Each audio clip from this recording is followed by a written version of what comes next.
वडोदरा महानगर पालिका की ढोर पार्टी की ओर से वहीवटी वार्ड नंबर 11 में दिवालीपुरा जवाहर नगर के आसपास जितने भी पशुपालक हैं वहां पर छापेमारी करते हुए 19,000 का दंड सुनाते हुए 4 जितने पशु जब्त किए गए हैं। दरअसल ये जो पशुपालक है वो रिहायशी इलाके में गंदगी करते हैं, उनके पशुओं को जहां तहां छोड़ देते हैं और साथ ही पशुओं के लाइसेंस का मुद्दा भी उठता है, जिसकी वजह से आज वडोदरा महानगर पालिका की ढोर पार्टी एक्शन में नजर आई और इस इलाके से 4 पशुओं को जब्त कर विभिन्न पशुपालकों को मिलाकर 19,000 का दंड सुनाया गया। तब आपको बता दें कि ये सारी कामगिरी अधिकारी डॉक्टर विजय पंचाल और उनकी टीम की ओर से पुलिस के कड़े बंदोबस्त के साथ की गई। आज वडोदरा महानगरपालिकाना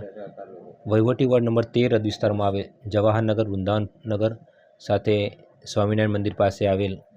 विस्तारमां पण आज ढोरवाड़ा डिमोलिशन ढोरवाड़ा पशुओ जप्त करवानी अने पेनल्टीनी कार्यवाही करेल छे, जे अंतर्गत 4 पशुओं जप्त करवामां आवेल छे अने 19,000 पेनल्टी वसूलवामां आवेल छे। हमसे जुड़े रहने के लिए हमारे YouTube चैनल को सब्सक्राइब करें और नई वीडियो की नोटिफिकेशन के लिए बेल आइकॉन को दबाएं।